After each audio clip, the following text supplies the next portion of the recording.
You may proceed. Yes, Your Honor.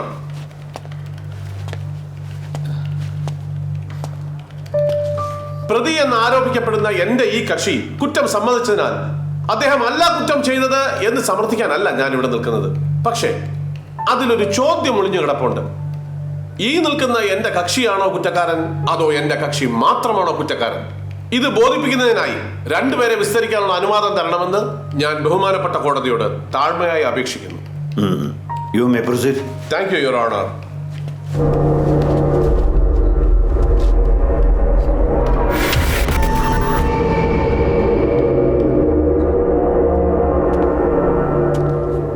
Raveendran അല്ലേ? എന്ത് ചെയ്യുന്നു? Civil police officer. എവിടെ?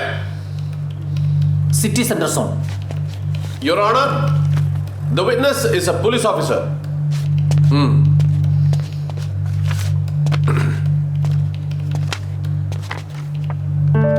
ഈ കുട്ടിയെ കണ്ടിട്ടുണ്ടോ? പരിചയമില്ല, പക്ഷെ കണ്ടിട്ടുണ്ട്. എവിടെ വെച്ച്? നമ്മുടെ സിറ്റി സർക്കിൾ തന്നെ. Can you please explain? ഞങ്ങൾ ഡ്യൂട്ടി കഴിഞ്ഞ് ക്വാർട്ടേഴ്സിലേക്ക് മടങ്ങുന്ന വഴിയാണ്. അന്ന് യൂണിഫോമിലല്ല, MG റോഡ് ജംഗ്ഷനിൽ ഇത്തിരി മാറിയിട്ടുള്ള ഒരു സ്ഥലത്ത് നിന്നാണ് കുട്ടിയെ കാണുന്നത്. അപ്പോൾ എത്ര മണിയായി കാണും? അന്നേരം ഒരു രാത്രി 12:30 ആയിട്ടുണ്ടോ? രാത്രി 12:30. അപ്പോൾ അവരെവിടെയെങ്കിലും പോയിട്ട് വന്നതായിരിക്കും. രാത്രി ആയതുകൊണ്ട് നിങ്ങൾ അവരെ വീട്ടിൽ കൊണ്ടുവിട്ടോ? അങ്ങനെ ചെയ്യായിരുന്നു, തനിച്ചായിരുന്നെങ്കിൽ. തനിച്ചല്ലായിരുന്നോ? അല്ല സർ, കുറച്ച് ചെറുപ്പക്കാരുണ്ടായിരുന്നു കൂടെ. പറയൂ. പിന്നെ സർ, നടു റോട്ടിൽ വെച്ച് കെട്ടിപ്പുണർന്ന് ഉമ്മ വെക്കുന്ന സാർ കണ്ടത്. നടു റോഡിലോ? അതെ, ഒന്നല്ല, ഒരു 3-4 ചെറുപ്പക്കാർ കൂടി ഉണ്ടായിരുന്നു. Your Honor, please note this point. Mr. Jabbar, നിങ്ങളുടെ സുഹൃത്ത് രവീന്ദ്രൻ പറഞ്ഞതിനോട് പൂർണ്ണമായും നിങ്ങൾ യോജിക്കുന്നുണ്ടോ? ഉണ്ട് സർ. ഏതോ പാർട്ടി കഴിഞ്ഞ് വരുമെന്ന് തോന്നുന്നു. മദ്യത്തിന്റെ ലഹരിയിലാണ് അവർ ഞങ്ങളോട്. ഈ മദ്യപിച്ച് വാഹനം ഓടിച്ചതിന് അത് നിങ്ങൾ വല്ല കേസ് രജിസ്റ്റർ ചെയ്തോ? ഇല്ല സാർ. ഒന്നാമത് അന്ന് ഞങ്ങൾ ഡ്യൂട്ടിയിലല്ലായിരുന്നു. പിന്നെ പിള്ളേരില്ലേ സാറേ. അപ്പോ പിള്ളേരാണ് your honour.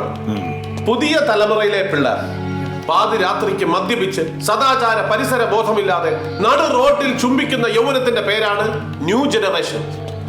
Thank you mister Jabbar. You may please leave.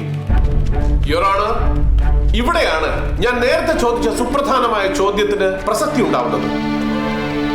എന്റെ കക്ഷിയാണോ കുറ്റക്കാരൻ, അതോ എന്റെ കക്ഷി മാത്രമാണോ കുറ്റക്കാരൻ?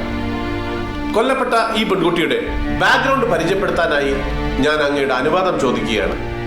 Thank you your honour. As per the records, കൊല്ലപ്പെട്ട പെൺകുട്ടി 10ാം ക്ലാസ് വരെ പഠിച്ചത് കോ എഡ്യൂക്കേഷൻ ഇല്ലാത്ത ഒരു കോൺവെന്റിലാണ്. തുടർന്ന് +1 +2 ഒരു ഗേൾസ് ഹൈസ്കൂളിലും.